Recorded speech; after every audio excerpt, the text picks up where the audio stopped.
Hola, buenas noches. Esta es una especie de epílogo, extracto, memoria azarosa. Así fue que de un día al otro dejó de recordar. Supongo, cuando lo recuerdo, que fue su manera de lidiar consigo ese continuo estar tendida de espaldas sobre una charca de palabras, desnudándose de todo recuerdo. Uno de tantos agotadores atardeceres de su imperfecto para siempre, la mujer leyó la historia de Ireneo Funes, uno de los más maravillosamente crueles personajes del enceguecido y brillante escritor argentino que por extraños motivos ella insistía en creerlo uruguayo. Funes el Memorioso era el título de la peculiar historia de un joven envejecido de tanta juventud postrada. Un joven como ella. Ireneo sufría de una maldición que la mujer no lograba decidir si era más difícil de llevar a cuestas que la suya. El problema de Ireneo consistía en que su mente, extendida por insidia al cuerpo, era absolutamente incapaz de olvidar. De tal suerte que le era imposible dejar fuera de sí ni un segundo de la existencia vista o escuchada de aquello de qué o de quién rondara su presencia. Pero era tal la precisión de sus recuerdos que, sucediendo al tiempo de su presente, le impedía por completo reflexionar si era propio o incluso necesario albergar todos esos datos en el demónico apartado del para siempre. Pero no, nunca tuvo tiempo para pensarse y o recordarse así. Ireneo se constituía de los recuerdos de lo que todo lo que le había rodeado a lo largo de los años, a su vez vaciados de todo ímpetu vital. Todo él era tiempo ajeno. Su memoria guardaba cada micromilésima de segundo del tiempo del mundo pasando con o sin él, cosa que poco importaba, pues su mirada, memoria, lo condenaba a ser a costa suya, un eterno espectador registrando todo lo que habría de recordar al transcurrir de un mismo lapso de tiempo continuado entre lo sucedido y lo rememorado. Podría concluirse que Ireneo iba muriendo por vivir, recordando tendido de costado sobre una cama austera, pegado al muro del fondo de su habitación.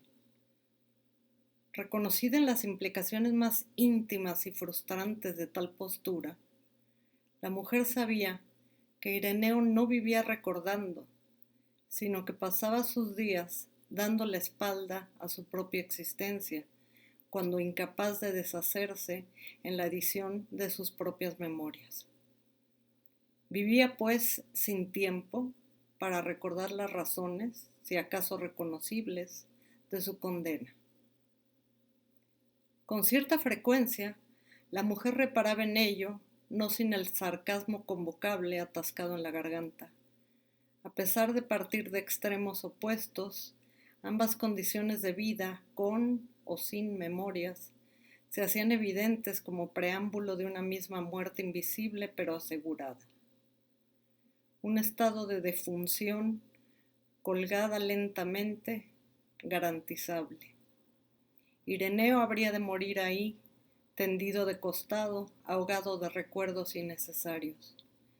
Mientras, ella sentía cómo se transformaba en un repliegue de Ireneo cada vez que alguien cercano se atrevía a preguntar de nuevo, como si impulsado por inconsciencia, una inconsciencia de angustia esperanzada. Pero, ¿te duele siempre? ¿Todo el tiempo? ¿Ahorita así donde estás sentada te está doliendo? Muchas veces, y en silencio pidiendo clemencia, intentó responder. No, justo ahorita no me duele.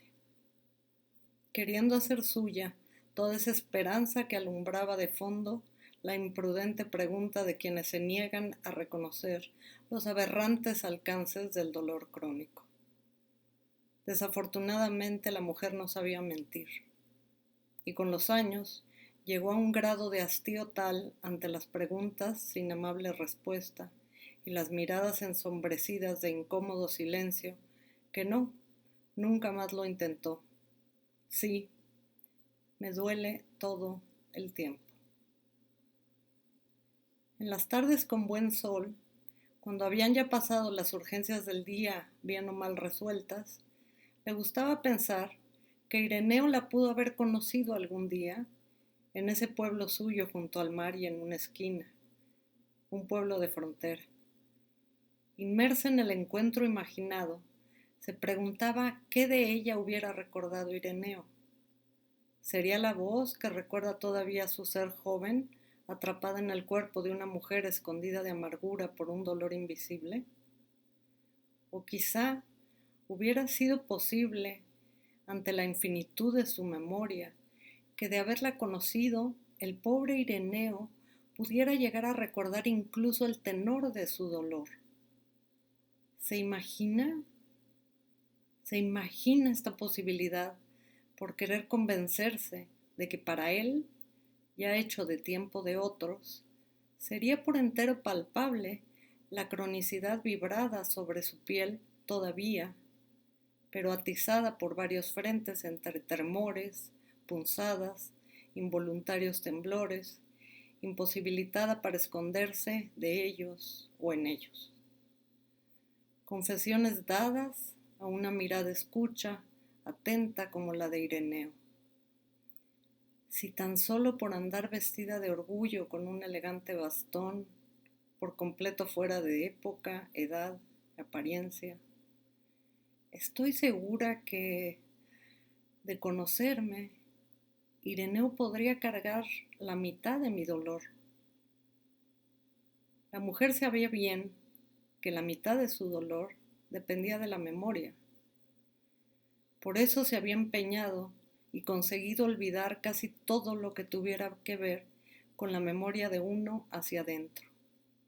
Así, olvidó la historia de su otro pasado, ese que irremediablemente habría también acabado socavando su existencia por otra maldestinada cronicidad. Eso sí hubiera sido demasiado. Se decía de cuando en cuando, hasta que también se olvidó de la urgencia por reiterarlo. Sin repudio, sin destierro, sin añejo apego. Desde entonces, la mujer olvida y sigue habiendo convertido ese pasado en relato extranjero. Lo que nunca supo fue cómo erradicar con tanta eficiencia, como había conseguido con la memoria demente, esa otra memoria en la que se guardan los recuerdos del cuerpo en él. De lograrlo, suponía con remota esperanza, la mitad de su lacerante y maldecido dolor se partiría en dos, como si fuera una de esas granadas fértiles, henchidas de inminencia colgando sobre un pozo. Si tan solo algún otro cuerpo cargara con su memoria, si tan solo algún otro cuerpo cargara con su memoria, la mujer estaba segura de que hubiera podido vivir una vida menos estática, de tener que aguantar solo la mitad del dolor.